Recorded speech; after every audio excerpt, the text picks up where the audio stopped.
ሰላም ወደ ቲክታክ ቤተሰቦቼ ዛሬ ደግሞ እንዴት ዩቲዩብ እንጀምራለን እንዴት ሞኔታይዝ እናስደርጋለን ብላችሁ ለጠየቃችሁኝ ዩቲዩብ ለመጀመር ወይ ደግሞ ሞኔታይዝ ለማስደረግ አንድ ምክር ልምከራችሁ።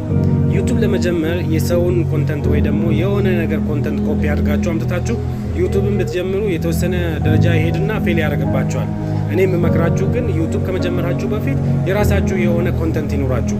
የራሳችሁ ቀጣይነት ያለው ኮንተንት ሾው ሊሆን ይችላል ኦር ደግሞ የሆነ የምታስተምሩት ነገር ሊሆን ይችላል ኦር ደግሞ የሆነ የሚሰሩት ኮሜዲ ሊሆን ይችላል ኦር ደግሞ የሆነ የራሳችሁ የሆነ ኮንተንት ይኑራችሁ። ኮንተንት ካገኛችሁ በኋላ ያንን ኮንተንት ላይ የተወሰነ ቪዲዮ ስሩ። ለምሳሌ 10 ቪዲዮ 15 ቪዲዮ ስሩ። ከሰራችሁ በኋላ ለዛ ቪዲዮ ደግሞ የሚሆን ተምኔል ስሩ። ተምኔል በቀላሉ አሁን ቻት ጂፒቲ ላይ ገብታችሁ በፈለጋችሁት ደረጃ ቻት ጂፒቲ በ3D አርጎ ይሰራላችኋል። ምንም ተምኔል ለመስራት አዶቤ ሾፕ ወር ደግሞ አዶቤ ፕሪሚየር ላይ መሄድ አይጠበቅባችሁም።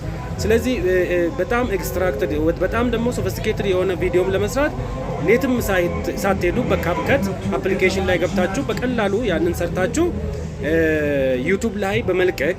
ዩቲዩብ ላይ በመልቀቅ እንደገና ደግሞ ዩቲዩብ ላይ ከመልቀቃችሁም በፊት ደግሞ ቲክቶክ ላይ ማስታወቂያውን በመስራት ፌስቡክ ላይ ማስታወቂያን በመስራት እነኚህን አድቨርታይዚንግ በመስራት ገበያ ውስጥ መግባት ትችላላችሁ ማለት ነው። ስለዚህ ቪዲዮ ለምሳሌ 1000 ሰብስክራይብ ካለው ለምሳሌ 4000 ሰዓት ከታየላችሁ ቀጥታ ወደ ሞኔታይዜሽን ይገባል ማለት ነው። ሞኔታይዜሽን ሲገባላችሁ አድሴንስ ይላክላችኋል። አድሴንስ ሲላክላችሁ ያቺ አድሴንስ በኮዳችሁ ፎርም ትሞላላችሁ። ፎርሙ ከሞላችሁ በኋላ እንግዲህ በየወሩ በ28 ቀን በየወሩ ሳይሆን በ28 ቀን ፔመንቱን ይፈጽምላችኋል ማለት ነው። ሶ ፔመንት ዲፔንደብል ነው። ፔመንት ማለት የሚከፍላችሁ በአንድ ቪው ይሄን ያክል አማውንት ነው ይሄን ያክል ሬንጅ ነው የተባለ ነገር የለው። ግን ቪው በበዛ ቁጥር ለምሳሌ ቪው ራሱ የሚታየው በሎኬሽን ነው። ከኤሮፕ ነው የታየው ከአሜሪካ ነው የታየው ከአፍሪካ ነው የታየው የሚለው ነገር ከታየ በኋላ የሚከፈላችሁ ነገር አለ ማለት ነው። ምን አለፋችሁ ከሰራችሁ ጥሩ ገቢ የምታገኙበት ከጣራችሁ ጥሩ የሆነ ገቢ የምታገኙበትና ራሳችሁን የምታሳድጉበት እንዲሁም ደግሞ ሞራል የሚሆናችሁ ነገር ትሰራላችሁ ማለት ነው ዩቲዩብ ላይ። ስለዚህ አጫጭር ቪዲዮን መልቀቅ ይቻላል ዩቲዩብ ላይ። ልክ ሾርት ቪዲዮ ሰርተን ለቲክቶክ እንደምንለቀው ያንን ሾርት ቪዲዮ ወደ ዩቲዩብ ወስዳችሁ ዩቲዩብ ላይ ለቃችሁ ለሾርት ቪዲዮ ደግሞ የሞኔታይዜሽን ስፔሲፊክ እንትኑ የተለያየ ነው ማለት ነው።